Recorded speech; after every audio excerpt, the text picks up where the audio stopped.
से देख रहा हूं। सबसे पहले तो जो इसका विरोध कर रहे हैं उन लोगों के लिए मैं तहे दिल से बोलता हूं, तुम्हारी ऐसी की तैसी कमीनों हरामखोरों सालों, पहले पढ़ लिया करो, जान लिया करो।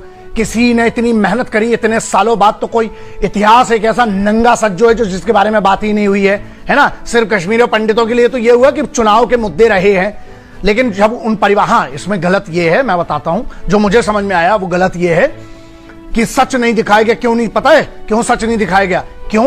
क्योंकि सच की कल्पना में आपकी रूह कांप जाएगी।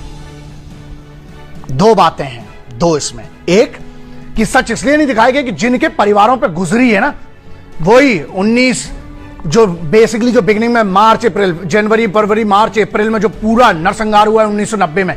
लेकिन रही बात मेरी छोड़ दो बे, मैं 1854 से जानता हूं, ठीक है, जो ट्रीटी ऑफ, जो पूरी की पूरी ट्रीटी ऑफ लाहौर और ट्रीटी ऑफ अमृतसर से मेरे को तब से पता है। और मुझे इतिहास बिल्कुल ना समझाए, मैंने थोड़ा बहुत पढ़ के, लेकिन इतना तो पढ़ के बैठा हूं कि किसी पे विवाद कर सकता हूं। स्पेशली कश्मीर की बात है ना, गुलाब सिंह साहब के बारे में आपने पढ़ा भी नहीं होगा, जो रैप्टा मार के 75 लाख में उठा लिया था अंग्रेजों को, फर्स्ट एंग्लो सिख वॉर में जब जूते मारे थे अंग्रेजों को।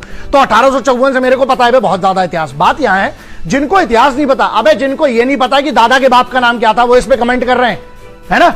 दादा तक का भी पता हो तो बहुत बड़ी बात है। दादा के बाप का नाम पूछेंगे, नानी की माँ का नाम पूछेंगे तो पता नहीं होगा, साले यहाँ पे कमेंट करने। किसी ने बड़ी मेहनत करके कोई क्रिएटिव चीज बनाई। अब दो चीजें, जिसको लग रहा है इसमें गलत है तो एक काम करो, तुम पढ़ लो इतिहास, तुम रिसर्च कर लो, तुम अपने बाप की, अपने खानदान की किडनी बेच दो, या जाओ किसी प्रोड्यूसर के पास, उसको कन्विंस कर लो, तुम बना लो साले इसका काउंटर नैरेटिव कि क्या था। इसमें मेन जो खेलता वो जियाउल हक कमीना हरामखोर, उनका जनरल साहब, और दूसरा जो वहां पे आईएसआई जो मास्टरमाइंड करता है उसके बारे में कोई चर्चा नहीं है ना।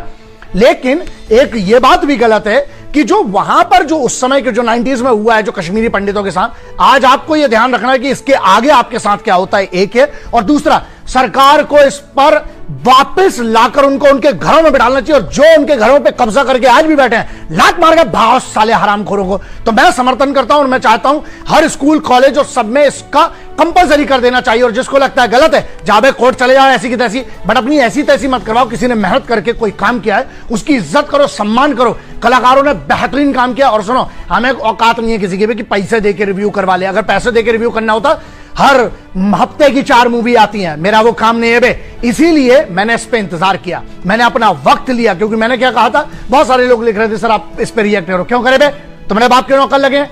हाँ, तुम्हें अगर खुजली है, तुम्हें कुछ गलत या सही लगता, तुम भी कर रहे हो ना, हम तुम्हारे लिए सब करें, शादी हमारे भरोसे करोगे क्या बे?